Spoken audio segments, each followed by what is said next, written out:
So you have to specifically tell them how you can add value like nobody else that they interview. So from that, of course, you have to do the research on the company. You have to start speaking their language. You have to know what their mission, their values is. And the biggest thing you can do is speak to their pain point. So what's one of the biggest problems they're trying to solve in their industry, right? You may not know nothing about the industry, but if you do just a little bit of research, you can actually fake it till you make it and talk about it in the interview. So whenever I'm interviewing somebody for like an internship at NASA or something like that, so I don't care if you grew up as a space Navy, right? So you often get, well, I love NASA, I like the moon and Mars. We don't really care about it, right?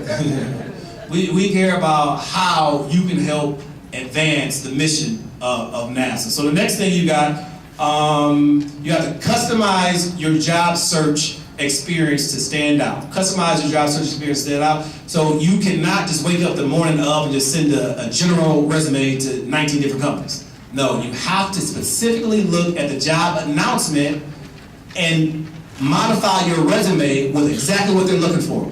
Some people say copy and paste, but I would say I would prefer you to copy and paste what they say out of the job announcement and put in your resume, as opposed to just putting a general resume that you want to apply to Children and Family Services, and then you use the same resume for the FBI. You want to work for the FBI? It ain't gonna work. It ain't gonna work. Next one, demonstrate how you can add value. Demonstrate how you can add value. You want to demonstrate how you can add value in at least 3 places. A is on your resume.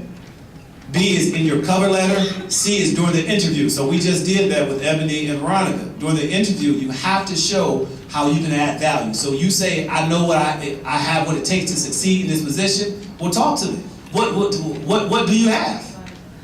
Specifically tell me what you have. Specifically tell me what you think our problems are, and tell me how you would solve it. Oh, wow, this is going to get some of you all. Last one is clean up your social media presence. Clean up your, do people, employers, Google you and look at your IG, Twitter, Snapchat, all that? Yeah. Should they? I don't know, but do they? Yeah. I just like to be on the safe side. If you want to have ratchet stuff up, that's fine. Just create a ratchet account. Don't use your government name putting ratchet stuff up and you look for a job. No, that ain't gonna work. Okay, let's see. Okay, so next one. When you get the job, it is absolutely essential that you do what? You add value. It's not about you. I'm telling you, they don't care about you. You have to add value. So you add value by making a difference. You add value by innovating.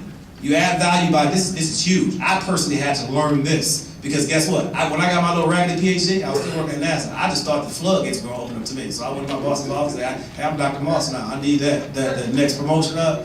He looked at me and said, congratulations, Dr. Moss. I said, but what about that paycheck though? He said, congratulations, Dr. Moss. And that was it. And that was it. Okay, but I figured it out though. So the next thing is you have to solve your boss's problems. So again, it's all about strategy. So I had to strategically meet with him and ask him what are some of his biggest challenges, and to this day I still, whatever his biggest challenges is, guess what he called? Me. And guess what? I'm just climbing up the little ladder. Do I like it all the time? Nope. In my book, my first book, Learning Intern CEO Style, I put in there in one of the chapters, get this is good though. Sometimes, especially as an intern, sometimes you're gonna have to laugh when it ain't funny and agree when you disagree. Strategy, so you can climb up the ladder.